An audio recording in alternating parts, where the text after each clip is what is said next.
So this is a great homespun little card, especially if you're a sewer and want to be able to incorporate a little bit of sewing into your Christmas cards this year. I'm gonna do this card on craft cardstock, and I'm just gonna cut it straight down the center at 4 1/4. Then I'm also gonna score it down the center at 5 1/2. Now I've got 2 equal card bases. What I'm gonna do here now is add that little snowy background. So I'm just gonna take some white acrylic paint, put a little bit of the paint down on my mat here, along with a little bit of water, just to thin it out. For an even bigger effect, I'm gonna paint some of that white paint onto this old toothbrush and splatter it. Watch your clothes. There, a couple good splatters. Okay, while that's drying, I'm gonna cut out my 3 triangles for my trees. I'm using a winter's tale from the Sarah Signature collection. I'm just gonna pull a couple shades I think will go great together. Now I'm just gonna cut a 1 1/2 inch strip because our card front isn't very big, so neither can our trees be. And then I'm gonna cut a 2 1/2 inch piece out of all 3 sheets. So now I've got my 3 what will be trees. I'm just gonna find the center point and just sort of gently fold it in half, just basically so I know where the center.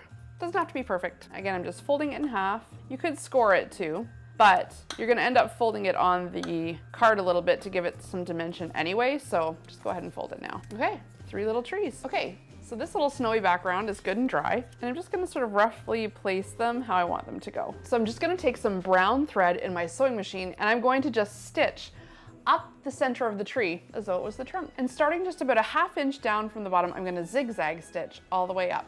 And that stitching sort of looks like a trunk, and I can just bend those up. But first, let's get my other ones down. And I don't mind if they overlap a little bit. Okay, I've got my 3 little stars, and I'm just taking a little bit of liquid glue, and that's it. Easy, very quick to come together. I hope this helps you have a more handmade holiday.